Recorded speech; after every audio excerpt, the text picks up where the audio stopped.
butereevu nkwaniriza ku Point Media UG webale nnyo gwe nawe naasobodde okuba ng'otambula naffe bulijjo tugenda kuba tukutuusaako ebyo byonna na butya bwe bitambula mu kisawo eky'ebyobufuzi mu ggwanga lyattu erya Uganda. Olunaku olwaleero lwakusatu ennaku z'omwezi 3 tuli mu mwezi gwa mwenda omwaka 2025 era mu mwezi guno eno tugenda kuba tulaba campaign trail nga zitandika okubindabinda buli omu yenna tulabe butya bwe yeeteeseteese nga tugenda mu kalulu k'omwaka gwa 2021 okusigala ng'ofuna updates gwe kyolina okukola kyokka subscribinga teekako notification bell ebirala tubeere nga tusobola ate ffe okubikwasaganya ku ludda lwaffe. Kakati weekend eyo ewedde twalaba omukulembeze w'eggwanga erya Uganda nga appointinga okulonda omukyala Jane Francis Abodo okubeera principal judge era ng'ono yagenda okubeera principal judge omukyala asookera ddala mu byafaayo by'eggwanga erya Uganda wansi wa ssemateeka wa 1995. Ekyo nno kitegeeza nti office gy'abaddemu nga Director of Public Prosecutions Jane Francis Abodo kaakati yagenda kuba agivaamu esigale nga nkalu ate yeeyongereyo ku mirimu emirala mu kitongole eky'abalamuzi. Jane Francis Abodo ekyobwa principal judge kiba kitegeeza nti kaakati yakwata nnamba 3 mu ssiga eddamuzi oluvannyuma lwa Chief Justice Owiny Dollo ne kubeerera nga kuddako Deputy Chief Justice Flavian Zeija ye nga principal judge n'abeera nga yaddako era ng'emirimu gye gy'egyokulabiriza ensonga endala zonna mu High Court, kkooti enkulu awamu ne ba magistrates ku mitendera egy'enjawulo gyonna gye baliko. Wabula obuzibu bwe buli okuva mu kifo eky'obwa Director of Public Prosecutions DPP kiba kiretegeeza nti waliwo ensonga ezo zaalese nga tezikoleddwako ate nga abo bali ku ludda oluvuganya gavumenti okumala ebbanga babadde nga bazirwanako okulaba nga zimalirizibwa. Ensonga ki ze twogerako ze z'abasibe ab'ekibiina ekya National Unity Platform abatannaba files zaabwe kubanga zijjibwa okuva eno ku ludda olwa General Court Martial okuddizibwa mu kkooti z'abantu ba bulijjo. Era mu katambi kano tugenda kuba tulaba vidiyo eyakulembera oludda oluvuganya gavumenti Right Honorable Joel Ssennyonyi ng'avaayo okwemulugunya ku nsonga eno ey'okubanga eyabadde DPP omukyala Jane Francis Abodo kaakati ali mu kuvaayo kyokka ng'ensonga tannazimaliriza. Lwaki Jane Francis Abodo ensonga zino yazivunaanyizibwa kambere nga nkuzzaako emabega? Mujjukira mu January ennaku z'omwezi nga 31 kkooti ensukkulumu oba gy'oyinza okuyita Supreme Court yasalawo ng'etegeeza nti abantu ba bulijjo tebalina kuwozesebwa mu kkooti ez'amagye era neewa recommendations oba neewa eby'okutambulirako ng'etegeeza nti files abo bonna abali mu kkooti ez'amagye mu bumenyi bw'amateeka zirina okuggyibwayo ne zibeera nga ziteekebwa mu kkooti ez'abantu ba bulijjo babeere nga bawozesebwa eyo era ensonga zaabwe zikwasaganyizibwa eyo. Wabula ne buli kati abantu bangi nnyo abakyali mu makomera olw'okuba files zaabwe tezaggyibwa kuva mu kkooti ez'amagye okutwalibwa mu kkooti z'abantu ba bulijjo. Jane Francis Abodo nga DPP ekifo ky'abaddemu ensonga zino yaziyingiramu atya. Attorney General omukulu Honorable Kiryowa Kiwanuka yagenda maaso okutegeeza nti engeri gye bagenda okutransferingamu files zino eno yali ayimiridde ku floor ya Parliament of course nga abali ku ludda oluvuganya gavumenti bamaze okuteekawo embeera okumanya butya abantu baabwe gye bajja okuggyibwa mu kkooti ez'amagye okuddizibwa mu kkooti z'abantu ba bulijjo. Attorney General yavaayo n'ategeeza nti oluvannyuma lw'enkuŋŋaana ez'enjawulo ze yali atuddemu yasobola okutegeeza Parliament nti emitendera gyali gijja ttambula bwe giti. Office ya DPP yali ejja kukolagana n'abo abakulembera mu kkooti ey'amagye bakolagane n'abakulembeze ba Uganda Prisons okwa-identifyinga era okumanya buli omu yenna eyasindikibwa mu kkomera nga kkooti ey'amagye yamusindikayo emisango gyabwe giri ki, basooke bakwate files zaabwe bazitunulemu, DPP azeekenneenye oluvannyuma abeere ng'azisindika wali eri mu kkooti z'abantu ba bulijjo. Wabula ne buli kati abaana abawererako ddala ab'ekibiina ekya National Unity Platform nga ne gye buvuddeko abamu ku bo bammiddwa bail olw'ensonga nti High Court egamba nti si yerina okukwasaganya emisango gyabwe olw'ensonga files zaabwe zikyali ku ludda luli eri olwa kkooti ez'amagye. Bobby Young y'omu ku abo abakyali mu kkomera okuva omwaka guno egwatandika. Yasin Machete y'omu ku abo abalala abaasigalayo mu kkomera abaagaana ddiiru ya minisita Balamu nga kaakati bagenda mu myaka 5 bweddu nga bano bakyali mu nkomyo nga kkooti ez'amagye ze ez'abasindikayo newankubadde kkooti ensukkulumu mu kusooka yali etegeezezza nti abantu ba bulijjo tebalina kuwozesebwa mu kkooti zino ez'amagye. Kaakati nno wampuliriza ku mukutu ogwa Point Media yojje ku nsonga eyo, Right Honorable Joel Ssenyonyi gy'asobodde okuba nga avaayo okwemulugunyako ng'ategeeza nti newankubadde Jane Francis Abodo alina ebisaanizo okubeera mu kifo kye yalondeddwamu era ekyo takirinaako buzibu, wabula ekyokuba ng'ate aba National Unity Platform ne buli kati balekeddwa mu kkomera era tebalina gye bagenda kudda olw'ensonga nti Jane Francis Abodo abadde DPP eryandikuwasaganyizza files ate avuddeyo tekimanyikiddwa oba anaamuddira mu bigere mu kifo kino eno ekya Office of the Director of Prosecutions anaasobola okuwasaganya ensonga oba nga amanyi n'okumanya butya ensonga ezibadde zitambula, anaasobola okutuukiriza ekyokulaba nga aba National Unity Platform basobola okukolebwako mu mateeka. Ensonga eno gye tugenda okuba nga tukuba mu ttooki era gwampuliriza ku mukutu ogwa Point Media UG. Akatambi ka Right Honorable Joel Ssenyonyi tukalina bulungi nnyo, tugenda kuba tukazannya obeere ng'omanya nsonga ki ate ye ze yasobodde okuba nga avaayo okwemulugunyako. Wabula okusookera ddala wonna nange tunakuba nga tutuukawo weekumidde ku mukutu katubeere nga tuyitako mu bulangu bwa bakama baffe katono nnyo ate n'oluvannyuma tukomewo okulaba nga tweyongerayo. Salamu alaikum. Ajati Nakalembe omusomi w'edduwa. Bw'oba wenyiye embeera embi yankusomere ku dduwa. Abali ebweru mirimu gigaanye papula zeesibye kino kyekyoto kwensabira omukisa kobe ng'odiriddawa wali wenkusabira n'ofuna emikisa. Ky'oba olabanga abirira ebinyonyi ebitalina kyakulya naawe atalina mulimu jangu kusomere ku dduwa ofuna omukisa. Eno ennyanja kwesula buli kimu ekisira ne kiba kikujjudde nekikasuka mu nnyanja nekikunta nekigenda. Nze Ajati Nakalembe kambawo ennamba yange yeeno 075237529. Temuddeeyo nemwebakira ebizibu mukobe ku nnamba yange eno.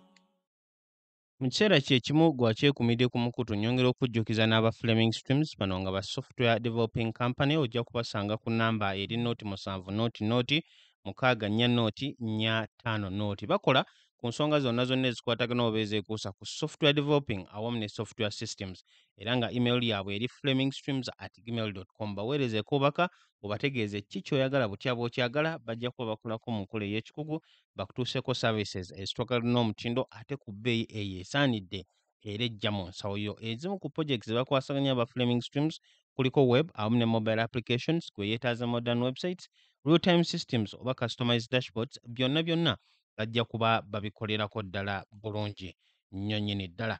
Kakati nga bwe nkutegeezezza, Palamenti olunaku olw'ejjo yasobodde okuveetinga omukyala Jane Francis Abodo. Ebyavuddeyo ebyo tugenda kuba tubituukamu mu maaso awo, wabula okusookera ddala Joel Ssenyonyi alina n'obuzibu ku nsonga eno eya transfer era bino byasobodde okuba nga ayogera ku ekyo ki ekyagenze mu maaso. The Honorable Justice Jane Francis Abodo has been appointed principal judge, designated because she's got to go through the processes and all of that. Look, this is one of the most educated judicial officers we have in our country who seems dedicated to doing her job. My challenge has been especially towards the end of her term as the Director of Public Prosecutions. There's been issues there, Rin. The Supreme Court on 31st January of this year delivered a ruling saying civilians should not be tried in military courts and actually ordered that all pending cases before military courts should be transferred to civilian courts. Up to now, that has not happened. Each time I have raised that matter on the floor of Parliament, the Attorney General has said, well, it is the duty of the DPP to formally sanction files and charge people. And The Attorney General was saying, well, we cannot direct the DPP, even according to Article 120. She's meant to operate independently. So, in other words, throwing the ball in the court of the DPP. The outgoing DPP seems to also be throwing the ball elsewhere. She's saying, well, they're meant to carry out investigations and so on, but the duty to charge is yours. So I think that in that regard, she has failed these people who have been trying to seek justice, because now they belong nowhere. We have seen two recent rulings. Yasin Sechitoreko, also known as Machete, versus the state. And another, Anthony Agaba, also known as Bobby Young, versus the state. They've been trying to seek bail. Very recent rulings. And court said, no, we cannot grant you bail because you are not yet legally before us as the High Court. Your files have not been transferred from the military courts to the civilian courts. And so they remain in abeyance. And that would even mean they are being held in prison illegally, because the military court, which sent them there, is functus official, no longer has jurisdiction over them according to the ruling of the Supreme Court. The files are meant to be transferred to civilian courts. And now the civilian courts are saying, we cannot even hear your matter, we cannot grant you bail because you're not yet before us legally. And so these people are being denied their right to bail, their right to justice. They're still being held illegally, and everybody is blaming the other. So I think that the DPP should have moved fast on that issue. And that has been my concern, because now if you have left that work unfinished, you're now going to be the head of the High Court. So which position are you going to take? Because now the High Court, which you're meant to head, is saying, we cannot attend to these people's bail hearings because they're not legally before us. The DPP is the one meant to sanction these files and all of that. And so you leave people in abeyance and stuck legally, which is a big problem, and it's something that I think needs to be addressed very quickly. Hopefully she can do that before she crosses over to the other side, because it is not right, it is not fair. Biyanga ye yakwatibwa mu kutandika kw'omwaka guno ku nsonga ez'okuba nga mbu yali alina engoye ez'ekinnamagye, engatto, cepe awamu n'ebirala, era okakkana nga bamusudde mu maaso ga kkooti ey'amagye, era abo ne basobola okumusindika wali eri mu kkomera. Kakati emisango gye ng'ate si ye yekka wabula n'abalala bangi nnyo. Ye Machete yakwatibwa nga tuli mu kalulu, era ne buli kati nga tannaba kuteebwa. Omusango gwe oba egyo gye bazze nga bamusomera gye gy'okuba nga yeekobaana n'abalala okuba nga ateekawo embeera ey'akavuyo n'okukyankalanya emirembe mu biseera ebyo ebyakalulu oba ebiseera ebya campaign. Ate era naye y'omu ku abo abalala abangi ennyo abaasobola okuba nga bakwatibwa ne basuulibwa mu kkomera kkooti ey'amagye. Wabula ssaawa zino we bagezezzaako okusaba bail mu nnaku oba wiiki ezisembyeko emabega, bombiriri okusinziira ku Joel Ssenyonyi ki ky'atugamba, ategeeza nti High Court egaanye okubawa bail olw'ensonga nti emisango gyabwe officially gikyali mu kkooti ey'amagye. Kyokka jjukira nti Attorney General nga bwe mbategeezezza ku ntandikwa, kye yasuggestinga oba kye yategeeza ki ekijja okukolebwa DPP okukolagana ne bassenkulu abo wali eri mu kkooti ey'amagye abaali baddukanya emisango gino nga kw'otadde n'abakulu mu Uganda Prisons, baali bajja kukwata files zino eno bazeekenneenye era babeere nga bazisindika mu kkooti ez'abantu ba bulijjo. Mujja kujjukira nti ne Dr. Kizza Besigye kennyini files ze okuggibwa mu kkooti ey'amagye mu butongole okuddizibwa mu kkooti y'abantu ba bulijjo, yasooka kuteekawo mbeera ya kwekalakaasa n'okuteeka akazito kw'abo be kikwatako okkakkana ng'emisango gye gitransfaringidde. Wabula bano abalala b'emisango gyabwe nga Joel Ssenyonyi bw'ategeezezza gikyali wali eri mu kkooti ey'amagye. Kakati nga DPP omukyala Jane Francis Abodo y'abadde ateekeddwa okuba ng'emisango gino agikwasaganya, wabula kaakati ofiisi ye agivuddemu,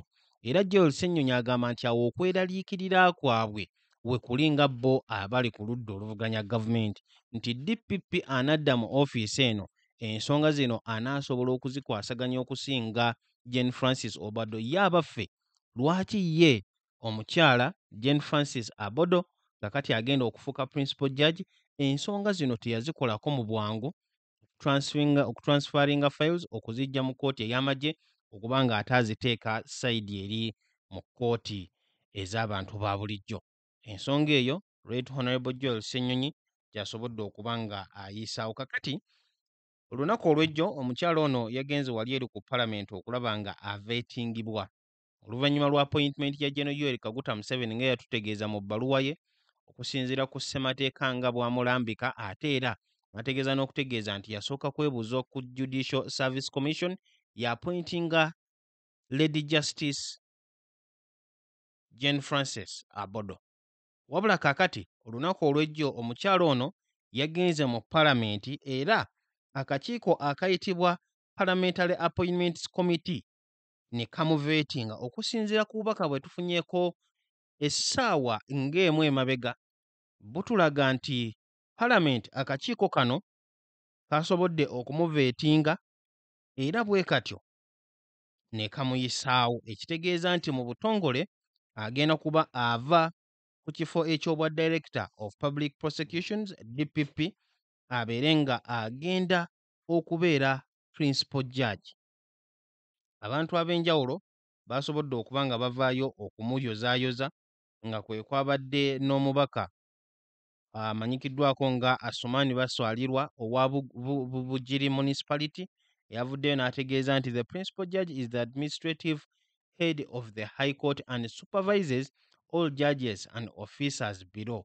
Absence of the Principal Judge leaves a very big gap in the management and governance. Oyo yabadde omubaka Asumani Basalirwa. Yenga Jane Francis Abodo oluvannyuma lw'okuba nga yamaze okuveetingibwa era n'akliyaringibwa, sources zitutegeeza nti yategeezezzaako mu closed door meeting nti ajja kuba alambulula bulungi nnyo priorities ze zigenda kubeera ki mu kifo kino nga Principal Judge omupya, era biki by'anaasobola okuba nga assaako emikono. Ekifo kino eno nga bwe nakutegeezezzaako kigenda kuba kimufuula omukyala asookera ddala okubeera Principal Judge mu byafaayo by'eggwanga erya Uganda wansi wa ssemateeka wa 1995, era nga kaakati agenda kuba adda mu kifo ekya Justice Flavian Zeija. Ono nga yaggyibwawo ku February n'ateekebwa ate mu kifo ekya wagguluko okubeera Deputy Chief Justice oluvannyuma kw'okuritayaringa kwa Justice Richard Buteera. Kakati Jane Francis Abodo ekifo eky'obwa DPP akivuddemu era ofiisi agenda kugireka nkalu.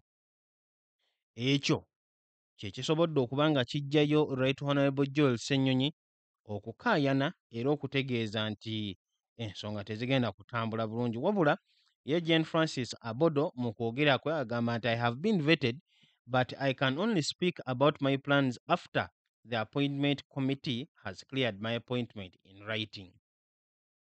Ekyo kyasoose okuba nga ategeeza era n'agamba nti buli kimu kyonna kyonna ajja kuba kikwasaganya nga okukliyaringa kwe basoose kuteeka mu buwandiike, buli kimu kyonna kyonna ne kibeera nga kiri mu butongole. Katulindire okulaba butya bw'anaasobola okukwasaganya ensonga mu kifo ekyo nga bwe nakutegeezezza kyekyokusatu mu ssiga eddamuzi oluvannyuma lwa Chief Justice, Deputy Chief Justice, Principal Judge ye bw'atyo n'abeera nga yaddako. Naye ate abo abaludde oluvuganya gavumenti Jane Francis Abodo bamulinako okwemulugunya ku butya bwakwasaganyizza ensonga z'abasibe ab'ekibiina kya NUP n'okuba nga ssaawa zino bakyasiraanidde mu kkomera gye batandibadde singa files zaabwe zaali zatransferingibwa mu bwangu era emisango gyabwe ne gibeera nga gyateekebwa mu kkooti z'abantu ba bulijjo. Awo sigenda kuba nga nsukkawo. Mwebale nnyo, mwebale ddala abasobodde okuba nga mwongera okugoberera omukutu ogwa Point Media UG. Bulijjo nnyongera okujjukiza gwe ky'olina okukola subscribinga, teekako notification bell, likinga, sharinga ate commentinga.